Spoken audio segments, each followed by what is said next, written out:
Imagine एक पूरा देश जहां फार्मिंग में एक भी केमिकल फर्टिलाइजर या पेस्टिसाइड यूज नहीं होता। Sounds amazing, right? लेकिन क्या ये सच में सस्टेनेबल है?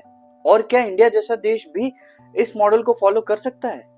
आज के वीडियो में हम बात करेंगे एक रियलिटी चेक, भूटान के 100% ऑर्गेनिक फार्मिंग एक्सपेरिमेंट पर। सक्सेस स्टोरीज भी देखेंगे और कुछ चैलेंजेस भी जानेंगे जो हर व्यूअर को समझना जरूरी है। सबसे पहले समझते हैं भूटान ने 100% ऑर्गेनिक क्यों चूज किया। भूटान एक स्मॉल हिमालयन किंगडम है, पॉपुलेशन है 7.7 लाख के आसपास। केमिकल इनपुट्स इंपोर्ट पे डिपेंडेंसी थी, एक्सपेंसिव और एनवायरमेंटली रिस्की भी थे। विजन था gross national happiness, sustainable living के कोर पे फोकस था। 2008 में गवर्नमेंट ने डिसाइड किया पूरा देश ऑर्गेनिक बनेगा। भूटान का यूनिक अप्रोच था, जीडीपी की जगह जीएनएच। उनका मानना था कि खुश रहना ज्यादा जरूरी है सिर्फ पैसे कमाने से। फार्मिंग मॉडल भी उसी विजन का हिस्सा बना। अब समझते हैं उन्होंने ये इंप्लीमेंट कैसे किया। ट्रेडिशनल फार्मिंग प्रैक्टिसेस पे वापस जाना, organic composting, cow dung, green manure का use, farmer training and awareness camps, strict ban on synthetic inputs. Example है Paro valley, model organic district जहां सब कुछ नेचुरल इनपुट से उगाया जाता है। इसी के साथ एक इनिशिएटिव था, नेशनल ऑर्गेनिक प्रोग्राम एनओपी 2007 में लॉन्च हुआ था। भूटान ने एक फेज्ड अप्रोच लिया, पहले एजुकेशन फिर इम्प्लीमेंटेशन। जैसे जैसे फार्मर अडेप्ट हुए वैसे वैसे प्रोडक्शन प्रैक्टिसेस भी चेंज हुई। और इसमें क्या वर्क हुआ ये समझते हैं। Low pest resistance due to high biodiversity, higher export value for premium organic products, better soil health and no pollution. Eco tourism को भी बूस्ट मिला। केस स्टडी है organic ginger and cardamom from Bhutan is in high demand in Europe. FAO की 2013 की एक report है, Bhutan's organic policy received global attention. ये model ने कुछ बहुत ही पॉजिटिव आउटकम्स दिए।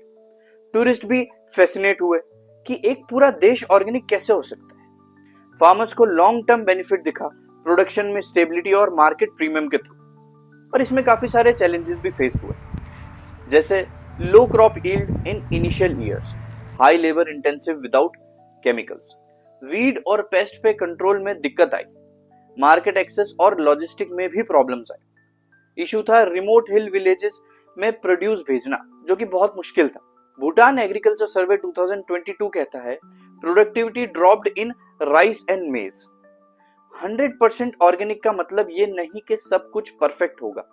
प्रोडक्टिविटी कम थी और जब सब्सिडी या टेक्निकल सपोर्ट कम होता गया तो फार्मर्स स्ट्रेस्ड फील करने लगे। अब समझते हैं कि क्या ये भारत में रेप्लिकेट किया जा सकता है। इंडिया का साइज, पॉपुलेशन और डिमांड बहुत बड़ा है। Diversified climatic zones, one size fits all policy यहाँ पे फेल हो सकती है। बट इंडिया में सिक्किम 100% ऑर्गेनिक स्टेट बन चुका है, जो कि एक पॉजिटिव स्टेप है। नॉर्थ ईस्ट इंडिया और हिल स्टेट्स में फिजिबिलिटी ज्यादा है। Sikkim's organic journey praised by UN FAO in 2018। Stats है, India still uses 60 kg per hectare fertilisers versus Bhutan 0 kg per hectare chemical fertilisers की बात कर। इंडिया जैसे कंट्री के लिए भूटान का मॉडल एक आइडियल है, लेकिन हर जगह लागू करना मुश्किल है। लेकिन कुछ रीजन्स में जहां ऑलरेडी ट्रेडिशनल फार्मिंग बहुत ज्यादा होती है, वहां ऑर्गेनिक काफी सस्टेनेबल हो सकता है। तो दोस्तों, भूटान का ऑर्गेनिक मिशन एक इंस्पिरेशनल कहानी है, लेकिन इसमें सिर्फ प्रेज नहीं है, प्रैक्टिकल सोच भी छुपी है। आप क्या सोचते हैं, क्या भारत में 100% ऑर्गेनिक फार्मिंग पॉसिबल है? कमेंट करें और बताएं sustainable farming is the future. Like, share and subscribe for more such I opening content. Next episode में हम बात करेंगे agricultural resilience in Ukraine एमिड war. धन्यवाद।